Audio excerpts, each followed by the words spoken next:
Welcome to the E-Commerce Alley podcast, where we believe that to build a life-changing business, you need passionate leadership, smart operations, and of course, powerful marketing. My name is Josh Coffy, and our company has spent the last 11 years helping businesses generate hundreds of millions in sales through marketing frameworks, coaching, and good stuff like you're listening to or you're watching right now. Now today's a little special episode because I brought on Dylan Counts, who is the head coach of our Alley membership and many hat wearer at the E-Commerce Alley, which many of us do, and to talk about some things we love. And we love talking about really strange methodologies that we test, ideas that we have, breaking systems and ways of thinking that are counter to what most people are thinking in our industry. And what we want to talk about today is how do you determine what products to advertise, and how do you even know what new products you should create? Like, do you just go build them and then place an order and get all this stuff and then get it in? Just fingers crossed. Yeah, just cross fingers and hope that it works? Or are there some ways that you can go about testing this? Now, we've been asked this a lot because we teach a methodology called the Ad Lab method. And it's basically an ad testing framework for isolation of creative and copy that we run, that we can spend a couple $100 testing, tons of volume of ad variables, and then we take those, we call them super ads, and then we can scale with those. But a lot of times there's a question before that. And the question is, well, what do I create ad tests based on? What product should I advertise? Should I go to a collection? Should I go to this product or this product? Should I layer an offer on top of it? And then also, if none of my products are working, how do I know what new products I should build or order and or white label and then sell? And so we're going to talk about that. But before we do, if you own an e-commerce business and you run meta ads right now, and what we talk about today kind of resonates with you, and you're like, I would love to get closer to you guys and learn more about the ways you think and how you run all your meta ads and how we optimize and all of the goodies. We have an entire training system on this inside the Alley membership. Now, the Alley membership is just a month-to-month subscription where you get access to all of our training systems. Dylan is the head coach in there. We do optimization sessions every week. Sometimes we throw in bonus sessions in there. We do workshops once a month, and then there's a private community. And then you have support from our team as you're managing your ads and you're wondering what to optimize and what to kill and what to keep and how to scale and all those good questions. And it is real cheap in general. Yeah. We used to sell just the training material for $3,000. We don't do that anymore. Yep. Now you get access to all the content and way more than that with support and our weekly optimization coaching sessions and all that good stuff for $295 a month, which is worth every penny. For sure. But, and there's a little over 100, we have a little over 100 people in there. Yeah. We just launched it like 2 months ago. There's a little over 100 people in there right now, hanging out, getting results. We have crazy testimonials every day. It's really neat. Yeah. If you're interested and you're listening and you're watching, we're going to do something for you that other people don't get. We created a link. Yeah. I know, right? All right? Just for you. We created a link for a 2-week trial. If you want to check it out, get access to everything. That's a deal right there. That's a deal right there. You get 14 days. Check it out. You'll have a 15-minute goal setting session with our team, and you'll have someone that touches base with you to get you onboarded, and you'll get instant access to everything. But we like to do we're a little hands-on with what we do because we're not just a $50 a month membership. We're $295, so we're not the cheapest crayon in the box, but we're the brightest and we're the best. I'll tell you that. Do you pay individually for crayons, or? I pay by the crayon. You need a new crayon guy, man. Yeah, I need a new crayon guy. So all this podcast that we're going to cover is going to be a little bit different than other ones in the manner that it's not like, oh, we're talking about lifetime budgets versus daily budgets, or like mechanical elements of meta. We're going to talk, or other marketing stuff. We're going to talk about frames of thinking that will allow you to expand profitably and grow at a much quicker speed than you're growing right now. And this all kind of spawned a little while ago when I came up with what I called our $10 million question. I told our team, our $10 million question is this: how can we break even on ad spend in the first 30 days? Probably scares a lot of people listening. Yeah. Because breaking even on ad spend on day one. Because we've been running a lot. I mean, we spent a lot on ads of our own money on ads. And this year we'll probably close out maybe $600,000 and spend on Meta for ourselves, $600,000. Next year we'll probably double that. And so we spend a decent amount on Meta, not compared to some people out there that spend, $1 million a month that we work with, but we spend a pretty decent chunk of change on there. And guess what? We have never been able to get our front end return on ad spend over like a 0.2 to a 0.3 return on ad spend. So we would be in the hole and we would have to front the gap, because for us, front the gap until the point of realized return, which is usually, I don't know, 60 days in, 90 days, in the first 3 months. We realize most of our return because like what we do, we have a front end product and then we have back end offerings. Many of our clients, by the way, are the same way. Subscription boxes, a lot of times you don't make profit on the first one. You break even in month 2 or month 3. And so I was trying to answer that. I called it a $10 million question, because if we could answer the question, how do we break even on ad spend in the first 30 days? Just like if you answer that question, well, what does that mean? Well, that means that you can grow at the pace in which you can fulfill orders. Pretty good place to be. So you could say, okay, well, how fast can I grow based on my team size, based on my production, based on my fulfillment capabilities? How fast can I grow? Well, I could grow at the speed in which I remove those constraints, because marketing and customer acquisition is no longer a challenge. And so that was the $10 million question that we set out to answer. Yeah. And the answers to that question get real narrow. Yeah. Yes. And not only narrow, well, they can be narrow, but then they can also feel so wide too, because there's so many, like, you're going to find the one answer, but there could be 50 different answers that you have to try before you find the one. So Josh and I were like thinking about this. We're like, okay, how do we answer this question? Because, we could try something, and this is what we've been doing, right? We've been trying to answer this question. We've been trying to optimize the funnel as much as we can. And we've optimized that. We've done like a gazillion split tests on the sales page, on the upsell page. We did downsells, we did little upsells, we did back end things. We have cart abandonments. We're texting people to cart abandon. We're calling people to cart abandon. Like most people don't call and personally text. Well, we have a system for it that we text people that cart abandon, but like we are hardcore on it. And I'm really excited to share with everyone. We finally did it, right? We finally got to a 0.8 ROAS, and it only took us 2 years. That's it. It only took us 2 years. Of that single evergreen funnel. That one funnel, it only took us 2 years, and we're almost there. We're at a 0.8. We need to get to a 1. We're so close. And it only took us 2 years. Yeah, super exciting. So we have been doing a lot of optimization, and you might have something right now that you're like, okay, maybe it's just below break even or below where you need it, and then you're trying to optimize the heck out of it to get to the point of break even. But to go from like a 0.2 to a 1 is a 5x, and we had been spending 18 months on this funnel, actually a little more than that, on this funnel. Like trying to dial it in, spending hundreds of thousands of dollars in meta ads on it, doing every test you can imagine, and we were still at a 0.2 to a 0.3 every month over month. Yeah, and I have some light at the end of the tunnel for you. It's only going to take you 2 years to get to where you need to be. Or you can listen to this podcast and figure out how we've kind of changed everything. So I was thinking about how we could do this, and I was messaging Matt Harward, which if you haven't heard of him, go check out some older podcasts with Matt. He is a wealth of knowledge. One of the most brilliant minds we've met in our entire lives. For sure. Literally, you can't talk. Like, Matt is just the way his brain works. Yeah, which ironically is not the reason I was messaging him. He's like a super Apple nerd like me, and he bought a Vision Pro, and I was messaging him about Vision Pro stuff, and like any conversation with Matt Harward, it changes course very quickly. So we started talking about that, and then, over, I think, a total of 6 hours of talking to Matt over 2 days, we finally got to this question about how do we answer our $10 million question. We want to 10x next year. How the heck do we do that?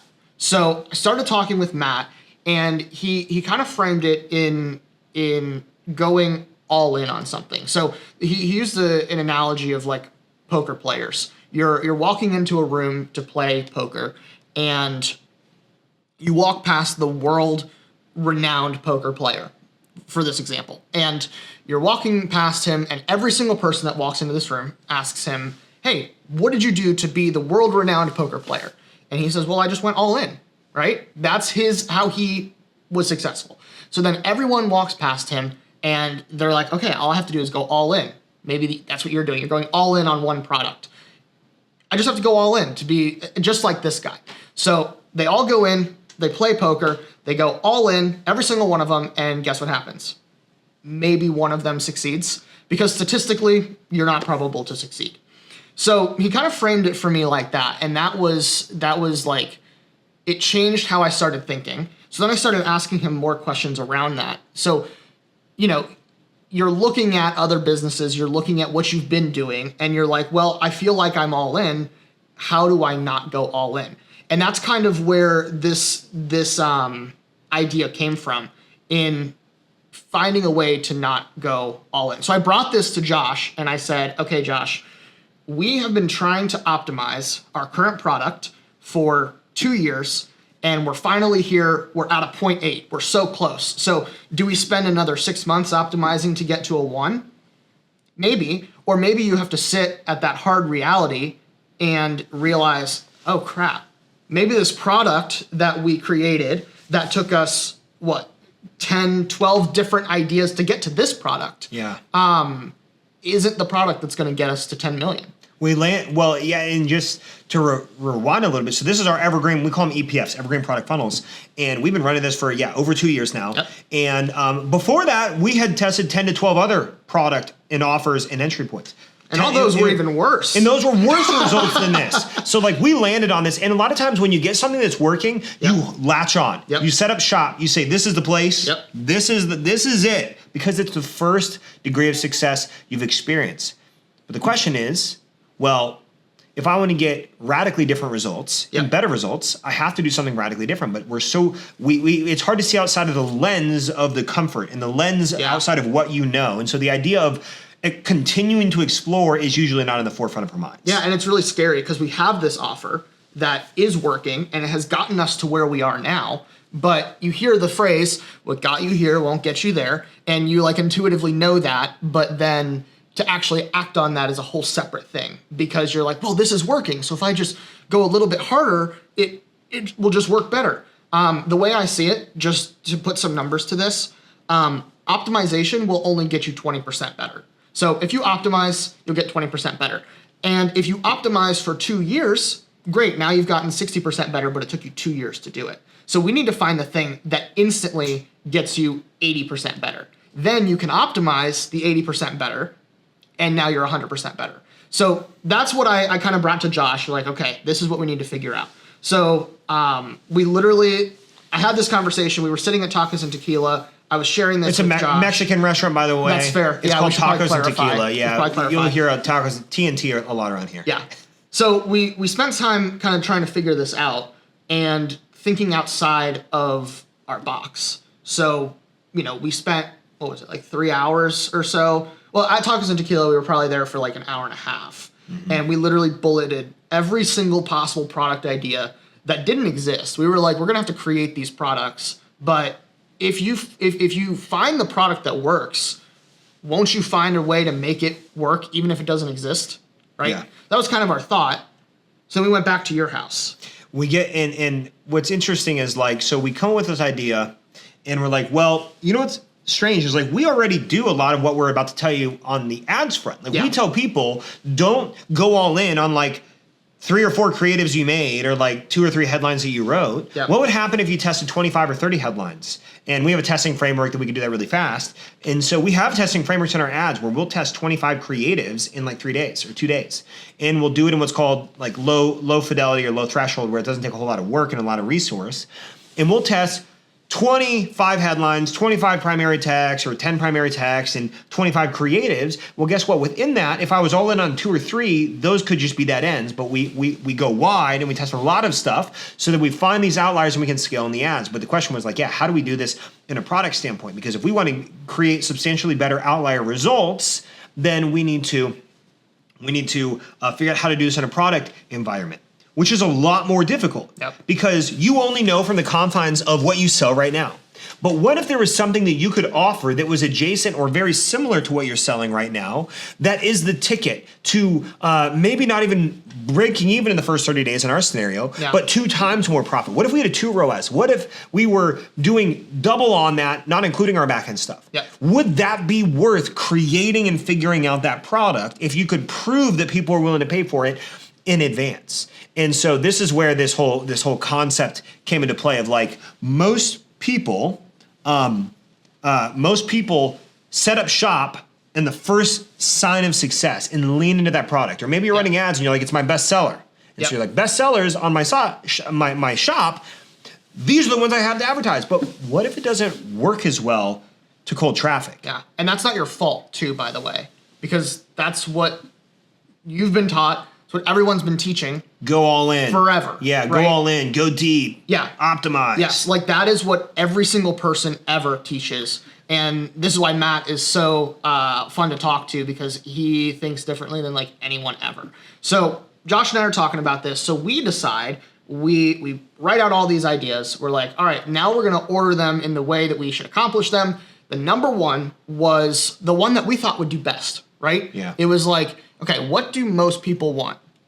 Conversions, right? They want to figure out how to run conversion ads. Or campaign structures. They want to know all our campaign structures. Conversion campaign structures, Yeah. So we're like, well, that should be easy, right? We already have the training, so let's just take the training, let's build a product and launch the product. It took us 3.5 hours to create a whole new brand, to create all new everything. Facebook page, ad account. Everything. 3.5 hours between the two of us. And we were like, this brand was non-existent, by the way. The idea was to run ads to cold traffic to a product that didn't exist yet. So it was completely disconnected from us to say, can we sell this product in that environment? Yeah. And we thought conversion, right? Everyone wants to know campaign structures, conversion structures. Well, it did not work. And that was like, that instantly tells you how your instinct could be wrong. Imagine we would have went all in on that 2 years built the ago. funnel, built the thank you email automation. Well, and here's what's crazy. So when we built this out, it was on a page. It was a completely different website with a fan page, or a page I was running ads from that was not even at all associated with our brand. So it was like a ghost brand. And when people went in and they entered information and they pressed submitted, it sent them to a thank you page. It literally said, hey, this is probably a little gray area. I don't know if we should be saying this, but we're like, hey, your credit card information has not been stored. No payment has been processed. Yeah. We're giving this away for free for the first 100 people. So that way we didn't have to worry about a thank you email going to everybody. We didn't have to worry about an integration of any of that. We didn't have to worry about like refunding people, even though there's some methodologies we use with that. Yeah. Like we didn't have to worry about any of that. And then we found out in a matter of 5 days, we spent $100 a day. We spent $500 on the test. Yep. Or 1,000. I forget how much we spent. Yeah.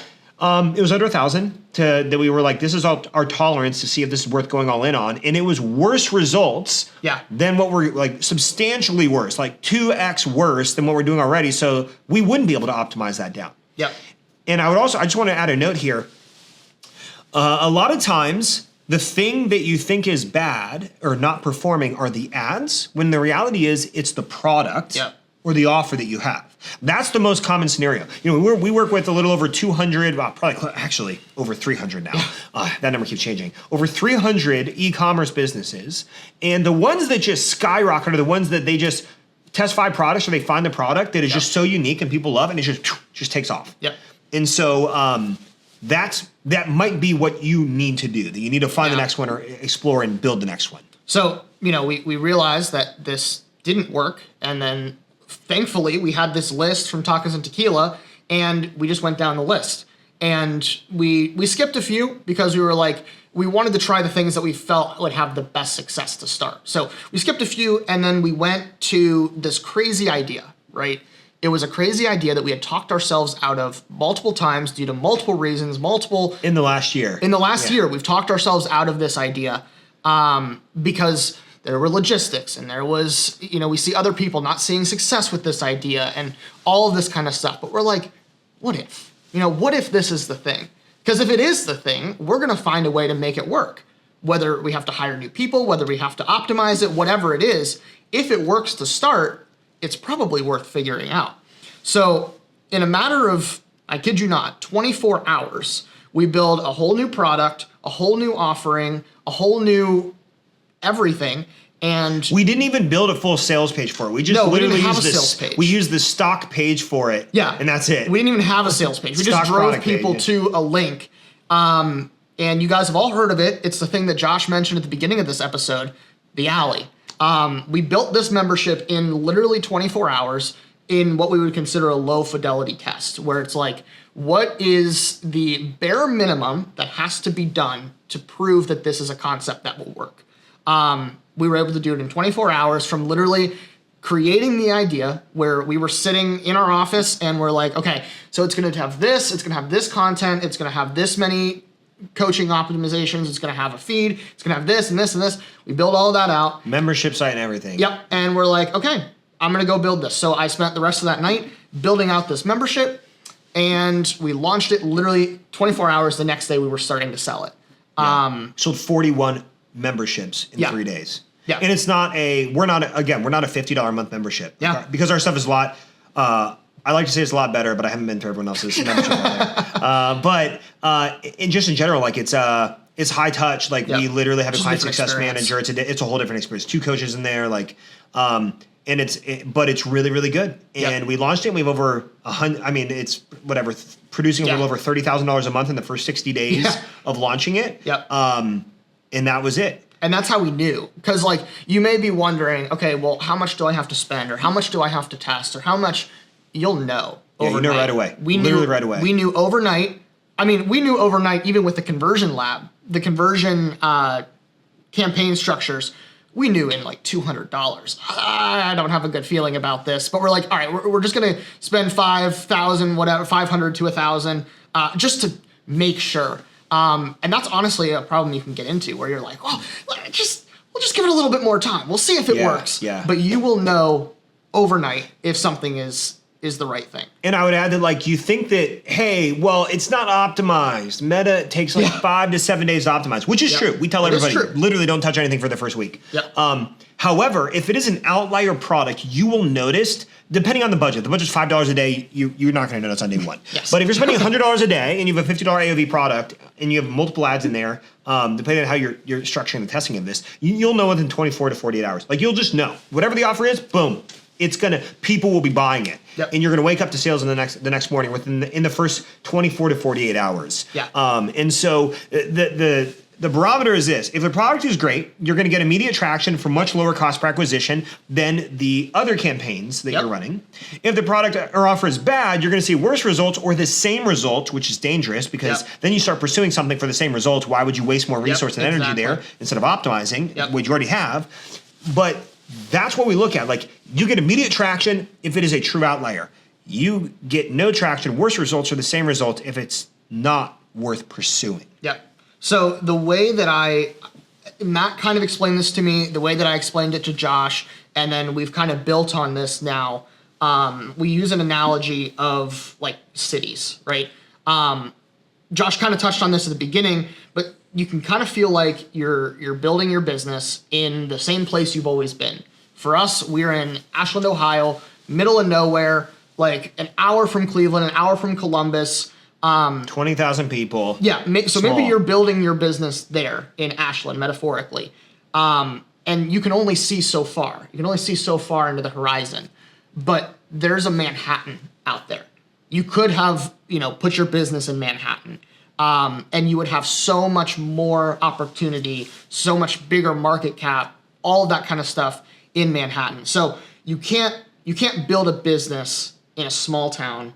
You have to find a Manhattan. You got to get to Manhattan. So that's kind of now we'll kind of move into this and talk about what that looks like in how to find your Manhattan.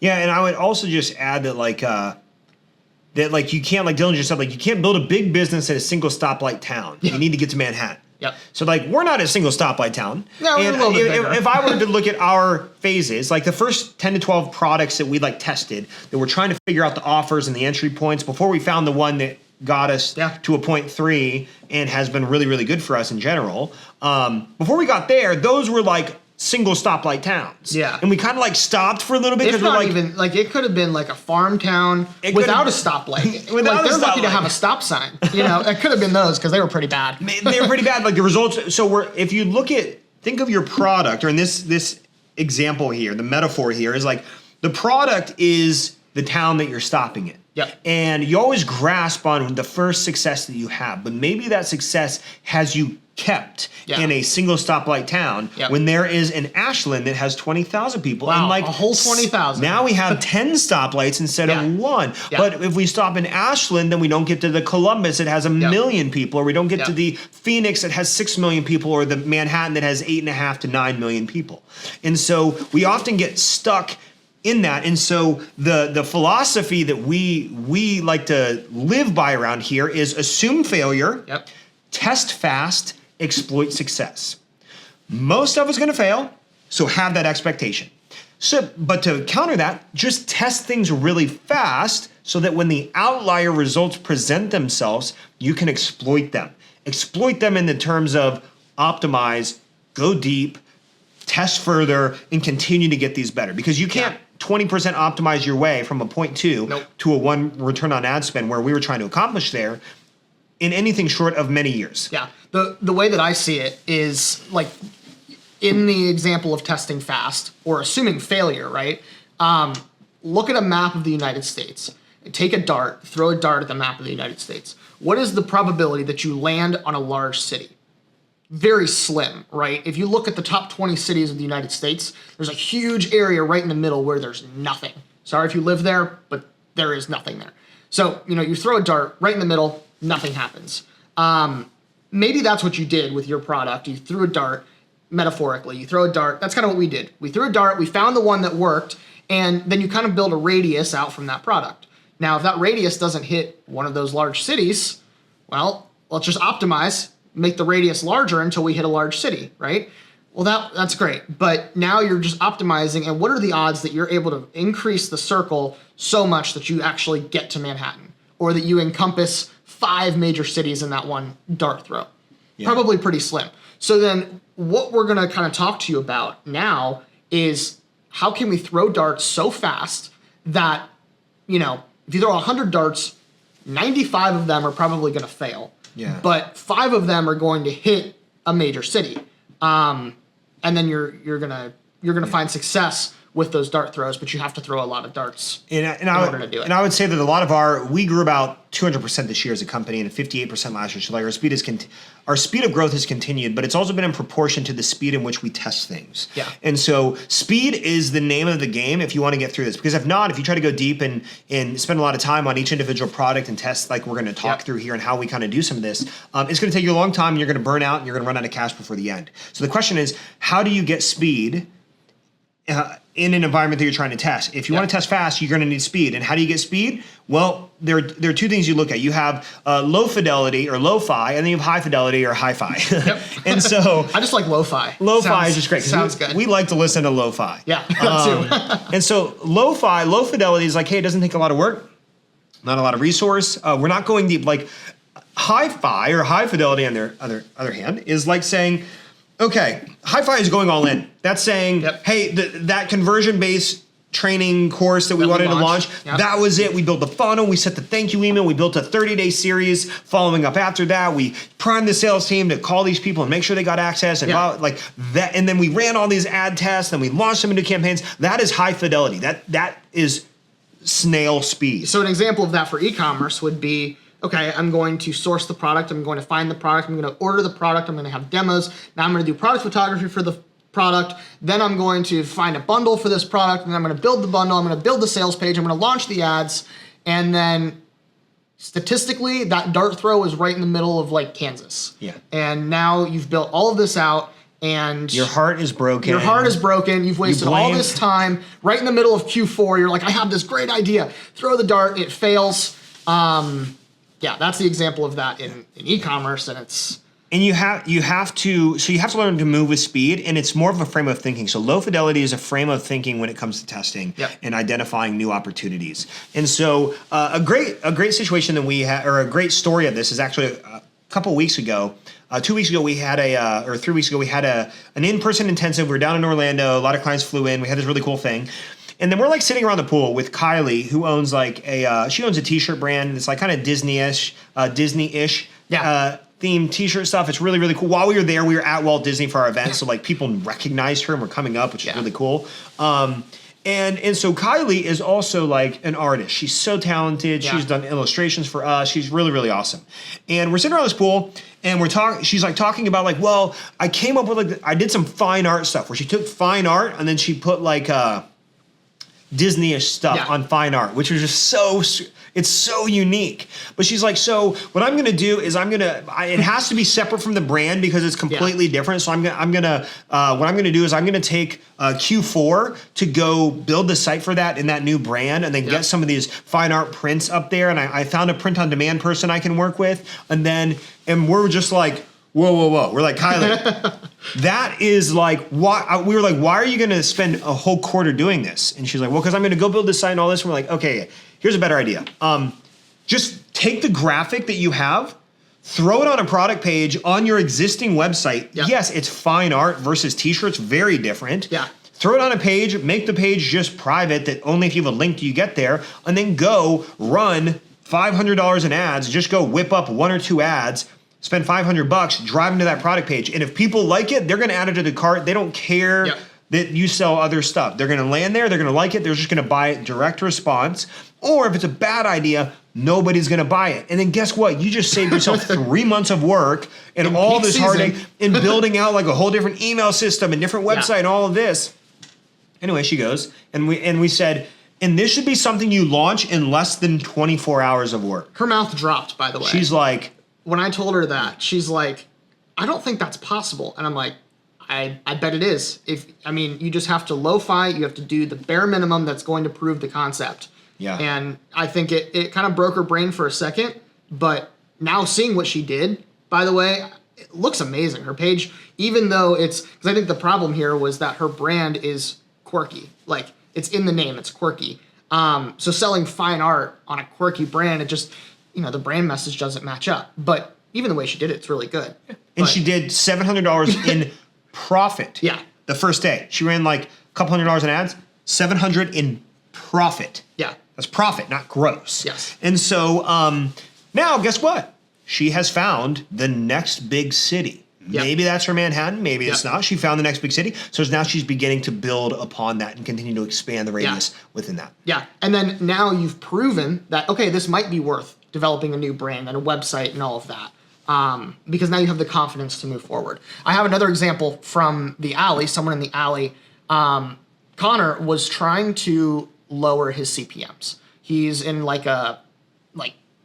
body care, healthcare industry, which obviously is notorious for high CPMs, but his were like extremely high. He had like $150 CPMs, which is like, told him it's not even worth running ads at that point because you're just throwing money at like 5 people with these impressions. You have a 100% conversion rate. Yeah, exactly. 80% conversion rate. So I told Connor, it's not even worth running ads at this point. You need to get your CPMs down. So that's what he was working on. And he's like, well, let me try some different products to get CPMs down. So he went and came up with like 40 different ideas that he could test. The funny thing here is most of the ideas that he was testing didn't exist. Like for instance, he tested travel size cologne bottles because he sells cologne, and he didn't even like source these cologne bottles yet. He didn't know how he was going to do travel size. He didn't know where he was going to get the bottles. He didn't know what the bottles were going to look like. He just tried it. He just launched the ads and tried it. He lowered his CPMs $100. So now his CPMs are $50 using travel size that didn't exist. So now he figured out how to source the travel size bottles of cologne, how to, now he's going to start running ads to travel size cologne that literally didn't exist like a month ago.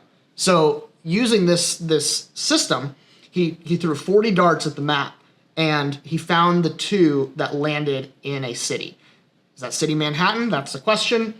Probably not. And now he's actually, and I think he just told me he ordered 500. They have 500 samples that just arrived. If they haven't arrived already, they're on their way. And that's his next thing.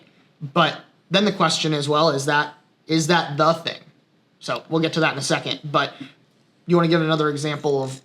So if you were like, give a tangible example of this. Now there's kind of this concept applies in two ways. Way number one is you could further validate products that you have right now to find what you should lean into and go deep on. Yep. Way number two is what he just said, or what Connor was doing, and that is testing things that don't exist. So I just want to real briefly talk about this for a second. So if you wanted to test products that don't exist, you could build the product page, do a quick mock-up of something that doesn't exist, drive $100 to it, and if you got several orders within that $100, and that's a good CPA, for cost per acquisition for you, that might be good. And then you know what you do? You refund those 3 orders and say, hey, sorry, we're out of stock, more is on the way, and we'll send you a coupon for when that happens. Tell them literally whatever. Refund the money. It's learning, but now you know. This is 3 people. It's 3 people. You can handle 3 people worth of issues. Exactly. To solve a problem like this. And so we even prepared when we released the Alley. We said this is an experiment thing we're going to do for 40 people, and we had 41 people end up joining in the first 3 days. And then we still have in the back of our minds, we plan on killing this in the next 30 to 60 days if it doesn't pan out, and it kept climbing and getting better. And so you could test this in an environment where you don't have something and you're wondering, what could I do? You could just partner with a print-on-demand company. If you sell t-shirts, great. Find hats and make a private collection and just drive some traffic to your hats. If they sell, great, leave them. If not, then you don't have to do them at all. Don't worry about profitability. The goal is literally to find the next big city that will print profit for you down the line. And so a tangible example of how you could apply this, let's say you have a t-shirt business. I'll use t-shirts. And you have a t-shirt business, and let's say you sell $30 t-shirts, and you want to find a design that is outperforming the current t-shirt that you're advertising. What you can do is you go select 10 or 12 different designs that you have, and you could set what we would call a spend tolerance. So not to get into super nerdy of this, but a good rule of thumb is 2 to 3 times the price of whatever the product is. So if the product's $30, let's just say our tolerance is $100. What that means is I'm going to spend $100 on each of these in ads on each of these 12 products to see what gets the lowest cost per acquisition, the lowest CPMs, the lowest cost per clicks, the most add to carts, and it has the best overarching metrics for me. And so here's how this would work. You go to select 12 products, and you make 1 ad per product, in this case, t-shirts. So say, okay, I have 12 different designs. Here's what the design is. It's gonna be the same graphic pretty much with a swap out of what the product is. And the headline is gonna be exactly what the product is, XYZ t-shirt. And then the description is gonna be a couple sentences that you just pull from the description of the product page. You can use ChatGPT to do that easily. If you get too markety, that's optimization. Then you're trying to optimize it. Be careful not to put any markety, lingo, anything. It is literally the product. Because if the product doesn't sell, it doesn't matter all the marketing pizzazz you can sprinkle on it. It doesn't matter. It's meant to be high intent. So what that means is this is a photo of the product, so you know exactly what's being sold. This is the name of the product in the headline. This is a description of the product in the primary text. And if you want to even go a step further, just put buy this product big right on the creative. Maybe don't do that. But to that extent of intent-based, buy this thing with the image on it. Something like that. So you take 12 products, you make 1 ad per product. We're not doing a bunch of testing on these. We're literally taking 1 ad per product, 1 headline, 1 primary text, 1 creative. And then we're gonna load these into a purchase objective campaign in a conversion environment. And we're gonna basically let each ad spend $100 each. And within those 12 products, you're probably gonna have 1 or a couple that get 0 sales. Great. Thank goodness you didn't go all in on those. Then you're going to get a few that get maybe 1 to 2 sales, and maybe 1, hopefully, in that test of a dozen products that gets 5 or 6 sales. And then you're like, now I have a $15 to $20 CPA when my typical CPA is $30 or $35. And now I have found that thing, because then what happens is I've now found an outlier that I can optimize even further. So if it's 20, I could optimize it down to 15 from maybe 30 or 35, which all my other products are doing. So this is how you can explore and find these. And I like to tell some of our clients that we've been doing this with, I tell them listen, just pretend you're, well, if you're from the United States, you're like Lewis and Clark. You're just putting on your Lewis and Clark hat, and you're just getting in the boat, and you're going, and you're just exploring the country. You're just exploring America or wherever the heck you're from. To find that next big city. And this is a pretty tangible way of how we'll do it with ads in a product environment, because if you can prove to cold traffic that you could sell this product to cold traffic without a lot of optimization, then by the time you optimize it, you're really profitable and you can scale at the speed in which you could fulfill orders. Yeah, and some of you may be doing the math on this. And you're like, okay, so I'm going to test 12 products at $100. Okay, that's $1,200 in testing. It's kind of a lot of money to spend in testing when I may not even get any sales, or if I do get sales, I may have to refund all of them because the product doesn't exist. That may be true. But you basically have two options to figure this out. You can either A, optimize your existing $35 CPA, and like I said, in 2 years, you're gonna finally get it to $15. So if you have 2 years that you can spend optimizing, don't forget you have to spend money on ads in those 2 years to do it.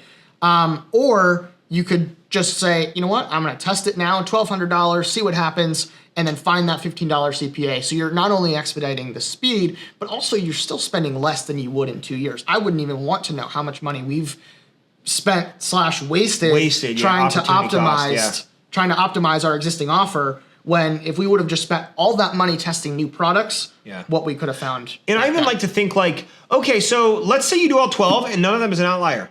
So? Yep. If you're playing business for the long run, what if you had to go 22? What if you had to test 22 products? Sounds ludicrous, right? You're like, Josh, I want to nail in the first 3. Well, welcome to everybody. I mean, just look at a map of the U.S. How many times can you throw 3 darts and it land in a big city? What if it took 23 throws to land it, but that place you landed changed your entire life, because now you could do as many millions in sales as you want, as long as you figure out the other constraints. I want you to envision, what would a world look like that getting new customers and profitability on those customers isn't even like a bottleneck. Like I don't have to worry about that. I just have to worry about hiring team and my production and inventory and vendors that I'm working with, so we could grow at the speed in which we could take care of that. Imagine a world. Would that be worth testing, exploring 23 different cities or 23 different towns until you find one of those cities? And I would hope to say, if you're in this for the long run, then the answer would be yes, because that might be what it takes. Some people land on number 1.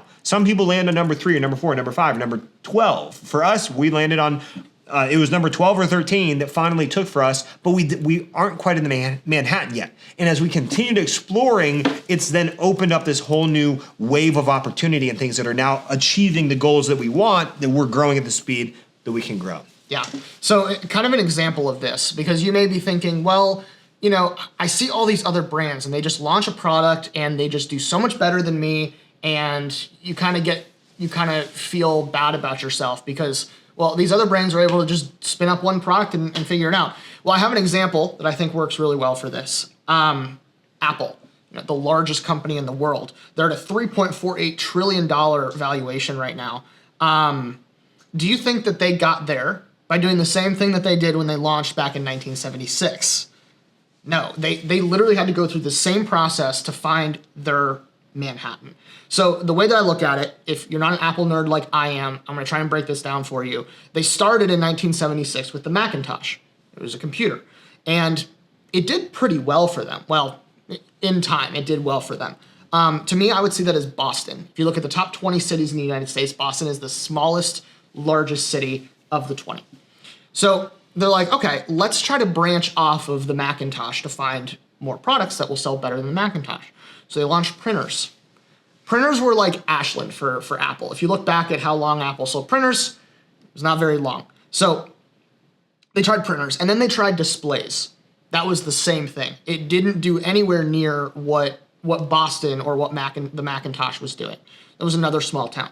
So they continued trying, and then they launched portable Macintoshes, which are laptops nowadays. But we both have them in front of us right now. Yes. Now, this is a portable Macintosh, and this did really well for Apple because they were moving into a portable space, which not a lot of companies were doing at the time. This was kind of like a San Francisco. It's bigger than Boston, but it's definitely not a Manhattan, but it's moving up. So then they had this next big idea, right? This was what they believed was their Manhattan. And maybe you guys will have this concept and you think this for us was our conversion lab, our campaign structures test that we did. We're like, this is going to be the one. Why wouldn't it be? They launched the Newton. Do you know what the Newton is? Never heard of it. Yeah, so the Newton, they thought was going to be their Manhattan. Back in 1994, they launched the Newton, and literally, if this was a dart throw at the map of the United States, this would have landed in the middle of the Atlantic Ocean. it did so bad. It was like the first like touch screen. It had a stylus. It was like a portable note taker. Like it was revolutionary at the time, but the world wasn't ready for it. So it sunk bad. They launched one and never went back. That was the middle of the Pacific Ocean. So then after that, they launched the iMac. Now the iMac is part of the Macintosh line, but it was the one that got into schools. It was the one that made buying a computer easy for people. It was colorful. It was fun. It was different from the boring gray, brown computers you were buying before. It was colorful. Students wanted it for school. Schools wanted it for students. It was great. This was like massive. This was almost like Philadelphia, right? If you look at the line, you'll see that I'm working up cities here. This was like Philadelphia. Then they launched the iPod. The iPod was like, okay, now we're out of students, we're out of this, we're into the consumer market, low cost, this should be great. And it was. The iPod did very well for Apple, and this was possibly Los Angeles, right? Guess what? We're still not at Manhattan, but we're continuing to stack. And finally, in 2007, 31 years later, 31 years, they launched the iPhone, which in my opinion is Apple's Manhattan. Everyone has an iPhone, or at least 50% of the world has an iPhone. That's pretty freaking good. But it took them 31 years to do it. Now, I'm not saying it's going to take you 31 years, but remember, Apple's at a $3.48 trillion valuation. So if you have a goal in your business to get to a $3.48 trillion valuation, it might take you 31 years to find the product that gets you there. But if you're at a $3.48 trillion valuation, does it really matter that it took 31 years? That's kind of the concept. And the twist, we've been working on the United States, Manhattan. Now Apple's found their Manhattan. Are they done? They find their Manhattan. The iPhone's doing great. We're just going to sit here and sell iPhones all day long. No, they don't do that, because you can't ever stop finding the next thing. So they find their Manhattan. They've sold to every city in my analogy, Now they're going to start trying to find continents, right? So they launched the Apple Watch. That was the next big product after the iPhone. And now the Apple Watch is the number one selling watch, like not even the number one selling smartwatch, but it sells more than the number 2 watch brand. Maybe that now is like South America. So now they've conquered North America. Now they've conquered South America, but now they have to find their Asia, which is the largest continent in the world.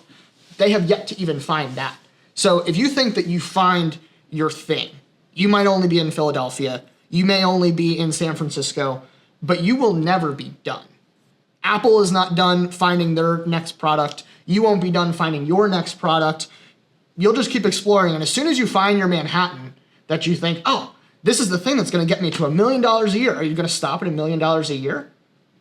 Probably not. But still in the United States, gotta exactly. Keep going. And what got you there still won't get you to where you're going next. And I think the great thing about this frame of thinking is that it's never ending. It's a framework and a lens of which you should view a lot of the stuff that you do in a low fidelity way. And so some big takeaways from this are, number one, if you want to find your Manhattan, you have to explore more.